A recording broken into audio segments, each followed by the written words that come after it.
Magandang oras mga kababayan, mga ka-Golden Boy. Ang ating pag-usapan ngayon ay tungkol sa susunod na bombahin ni Donald Trump. Ito yung facilities ng Iran na nasa ilalim ng pinaka matibay na bundok sa Iran. Ito yung tinatawag na Pickaxe Mountain. Yung Pickaxe Mountain ay napakasolidong bato daw na bundok yan. Yan ay bato na bundok plus underground yan, 100 meters underground sa bundok na yan ay nandun ang isa sa pinakamalaking tunnel ngayon na hindi pa napasabog ng Amerika dahil nga napakakapal ng bundok na yan, bato ang bundok na yan at sa ilalim ng tunnel ay concrete naman. Kaya ito ang pinagmalaki ng Iran na hindi daw kayang pulbusin ng Amerika. Ngayon, meron tayong nabalitaan na ang Amerika ay nag-modify ngayon ng bomba. Ito yung mas pinalakas nila na bomba na halos semi-nuclear na ang power nito. At hindi gaanong malalaki pero talagang tumatagos ng mas makapal pa sa 60 meters. At ito daw ang gagamitin ng Amerika sa pagbomba dito sa Pickaxe Mountain na isa sa mga matibay na fortress ng Iran. At maya-maya pag-usapan din natin kung bakit gustong buwagin ni Donald Trump ang ICC. Nako, maligaya ang mga DDS dito kasi kung maaga na mabuwag ni Trump ang ICC, ang ibig sabihin yan ay makakawala si Digong. Kaya happy ang mga DDS niyan. Pero walang ano yan, meron na naman sigurong gagawang mga DDS vlogger na baka sabihin na ginawa yan ni Trump ang pagbuwag sa ICC dahil kay Digong. Hindi ganoon. Kasi ang ICC ay tinitira kasi ang itong mga uniformadong naka-uniforming serviceman ng Amerika sa Navy, sa Infantry, sa Air Force. Lahat ng nagbubumba sa Iran ay may kaso ngayon sa ICC. Lahat ng mga opisyalis ng Amerika na umatake sa Iran na natudas yung mga terorista ay meron silang kaso ngayon sa ICC kasama na si Trump. Kaya anong gagawin ni Trump?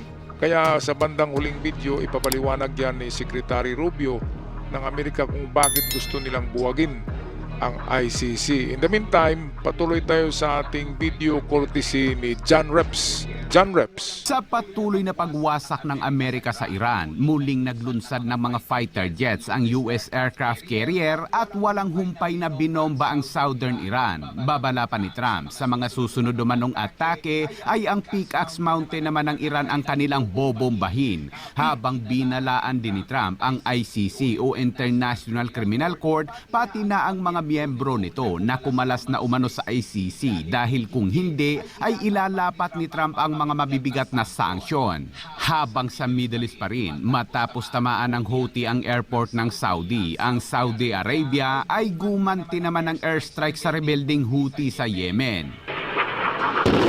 Sa ngayon ay pinaghahanda na ni Trump ang Iran dahil sa posible umanong pag-target sa Pickaxe Mountain ng Iran. Ani Trump na ang pasilidad ay maaring magiging target para sa mga susunod na pag-atake habang nagpapahiwatig ng isang potensyal na pagpabago sa patakaran ng Amerika. Ang Pickaxe Mountain ay matatagpuan sa southern Iran at isang heavily fortified facilities para sa Islamic regime. Ibig sabihin ay muling bibisita ang mga B-2 bombers sa Iran.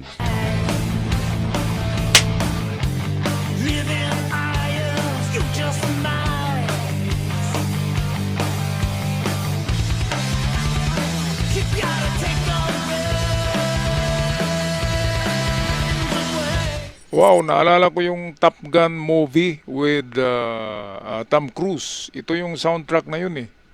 Kaya kapag digmaan, masaya ang mga piloto ng mga fighter jets sa Amerika kasi may apply na nila yung kanilang training eh.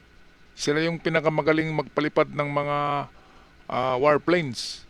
Walang iba ang mga US pilots kasi meron nga silang napakagandang paaralan ng flying schools sa Amerika at hindi lang dahil sa meron ngang mga veteranong fighter jet pilots ang Amerika na nagtuturo dito.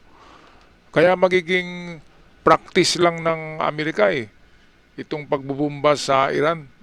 Practice lang yan at ang talagang gusto nila ay dogfight kasi sa kanilang pag-aaral sa mga pilot school nila sa Amerika, sa flying schools, ay kasama ang dogfights. Pero walang nangyaring dogfighting kasi wala nang eroplano ang Iran at hindi naman marunong magpalipad yung mga taga-Iran kasi hindi nga nag-aaral kung marunong sila, kulang na kulang yung kaalaman nila sa pagmaniobra ng mga fighter jets.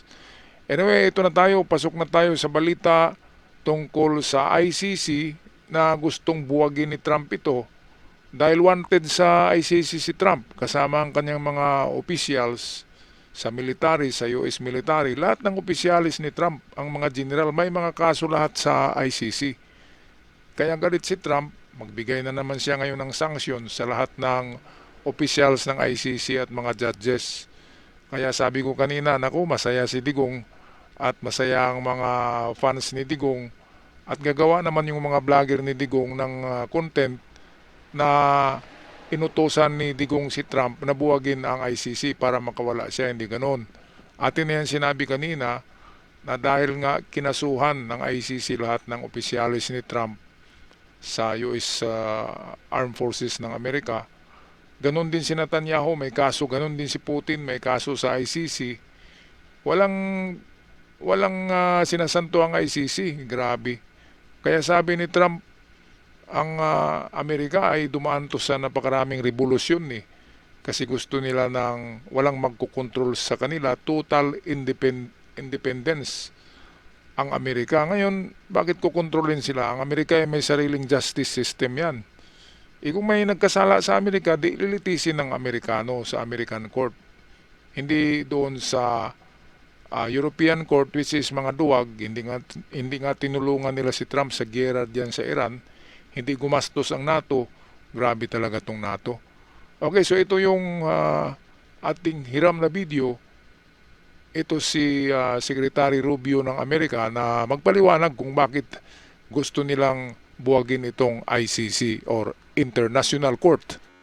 At sa ibang balita naman mga kabayan, naglunsad naman ng isang kampanya si Trump na layong buwagin ang ICC o International Criminal Court.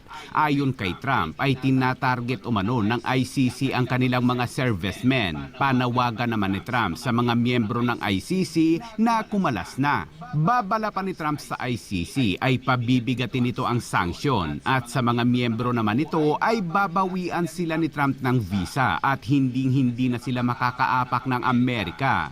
Matatanda ang dati nang na-hold ang mga pera ng mga judge ng ICC o hindi sila makapag-withdraw. Ang Amerika ay mayroong batas laban sa ICC na kahit sino mang Amerikano ay bawal itong ipahuli-ulitisin. Ngunit nabubwisit pa rin si Trump sa ICC dahil masyado umano itong epal at gustong maghari-harian. Nako, magagalit niyan si Trillanes. Samantala, pakinggan naman natin ang pahayag ni US Secretary of State Marco Rubio kaugnay dito. For 250 years, Americans have governed ourselves as a free and sovereign people. We choose our own leaders, we determine our own laws, and when we're accused of a crime, we stand for judgment before a jury of our own peers. This is the essential and indispensable feature of our form of government. It is the foundation of our shared way of life.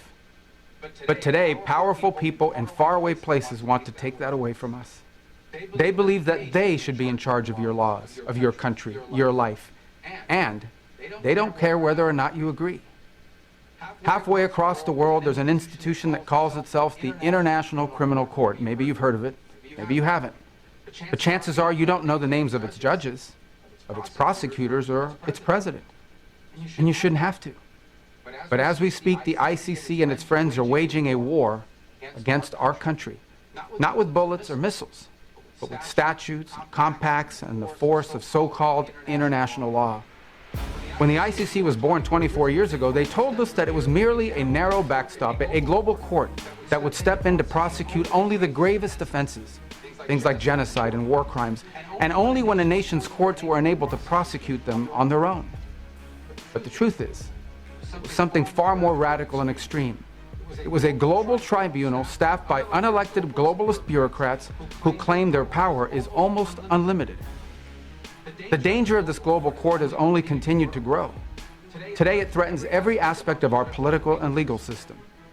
Border Patrol agents removing violent criminals from our country, American Marines risking their lives to defend our homeland, prosecutors working to dismantle terrorist plots to attack and kill Americans. If we stand idle, all of them would be at the mercy of foreign judges thousands of miles away, facing the constant risk of prosecution and even imprisonment for the so-called crime of defending their own country. The American people never agreed to any of this, and they never will. Read the words of our Declaration of Independence. We fought a revolution against a foreign power transporting us beyond seas to be tried for pretended offenses. Independence is our birthright. We will never let foreign bureaucrats take that away from us. This administration will not sit by as the ICC and its allies seek to threaten our people.